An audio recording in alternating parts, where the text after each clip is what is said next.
യേശുനാമത്തിന് മഹത്വമുണ്ടായിരിക്കട്ടെ. ഈശോയിൽ ഏറ്റവും പ്രിയമുള്ള സഹോദരങ്ങളെ, കരുണയുടെ അവസാന മണിക്കൂർ എന്ന ഈ പുസ്തകത്തിലെ അടുത്ത ഭാഗം നമുക്ക് വായിക്കാം. ശ്രദ്ധയോടെ നമുക്കായിരിക്കാം.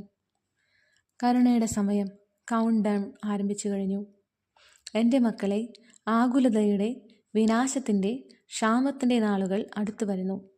എൻ്റെ ഉപകരണങ്ങളിലൂടെ, അതായത് തിരഞ്ഞെടുത്ത ആത്മാക്കളിലൂടെ ഞാൻ അവരെ എത്ര തന്നെ മാനസാന്തരത്തിലേക്ക് വിളിച്ചിട്ടും ഈ മനുഷ്യകുലം എന്നെ ശ്രവിക്കാൻ വിസമ്മതിക്കുന്നു.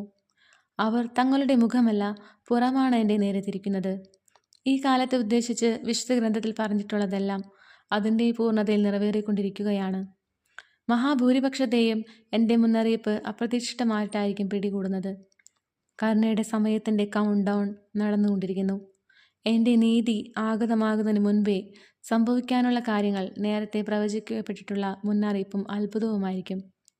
സ്വർഗത്തിൽ നിന്നുള്ള അടയാളങ്ങൾ കൂടുതൽ തീവ്രമായി സംഭവിച്ചു തുടങ്ങിയിരിക്കുന്നു. സൃഷ്ടിയുടെ രൂപാന്തരീകരണം വേഗതയാർജിച്ചു കൊണ്ടിരിക്കുന്നു. ഇതിനു മുൻപൊരിക്കലും ഭൂമിയിൽ കണ്ടിട്ടില്ലാത്ത വിധത്തിൽ സ്വർഗീയ ദർശനങ്ങളും വെളിപ്പെടുത്തലുകളും സംഭവിക്കുന്നു. സ്വർഗം മാനവവംശത്തെ മാനസാന്തരത്തിലേക്ക് ആഹ്വാനം ചെയ്തുകൊണ്ട് നൽകുന്ന അടയാളങ്ങളും വെളിപ്പെടുത്തലുകളും തന്നെ.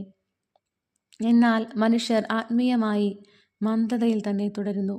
മന്ദോഷ്ണരും പാപികളുമായ പാവമാത്മാക്കളെ, ഞാൻ അനുവദിക്കുന്ന മനസ്സാക്ഷിയുടെ പ്രകാശന വേളയിലും നിങ്ങൾ അതേ മന്ദോഷ്ണതയിലും പാപത്തിലും തന്നെയായിരിക്കും. അനുതപിക്കാൻ നിങ്ങൾക്ക് സമയം കിട്ടില്ല. ഈശ്വലേറ്റം പ്രിയമുള്ള സഹോദരങ്ങളെ, നമുക്ക് മന്ദോഷ്ണതയിൽ നിന്ന് മാറി തീക്ഷ്ണതമതിയുള്ളവരായി ഒരു തീപ്പൊരിയായി കത്തിപ്പടരാൻ നമുക്ക് പ്രാർത്ഥിക്കാം.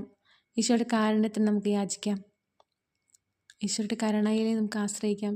ഈശോയുടെ കരുണ കഴിഞ്ഞാൽ പിന്നെ നീതിയാണ്. അതിൽ നമുക്ക് ഒരിക്കലും പിടിച്ചു നിൽക്കാൻ സാധിക്കുകയില്ല. നമ്മൾ അത്രയും പാപികളാണല്ലോ. പരിശുദ്ധമേ, നമുക്ക് കൂട്ടുപിടിക്കാം. ഒരുപാട് ജപമാലകൾ നമുക്ക് ചെല്ലാം. കരുണയുടെ ജപമാലകൾ നമുക്ക് ചെല്ലാം. കിട്ടുന്ന സമയം മുഴുവൻ നമുക്ക് പ്രയോജനപ്പെടുത്താം. സോഷ്യൽ മീഡിയയും എല്ലാം നോക്കി നമ്മൾ സമയം കളഞ്ഞത് നമുക്ക് ഒഴിവാക്കാം.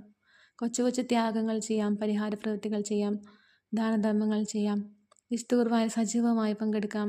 എല്ലാ ദിവസവും തന്നെ വിശുദ്ധ കുർബാനയിൽ പങ്കുകൊള്ളാം. വിശുദ്ധ കുംഭസാരത്തിലേക്ക് അണിചേരാം. ഈശോയെ പ്രത്യേകമായി പ്രാർത്ഥിക്കാം. ഈശോയെ കരുണയായിരിക്കണമേ എന്ന് ആത്മാർത്ഥമായി പ്രാർത്ഥിക്കാം.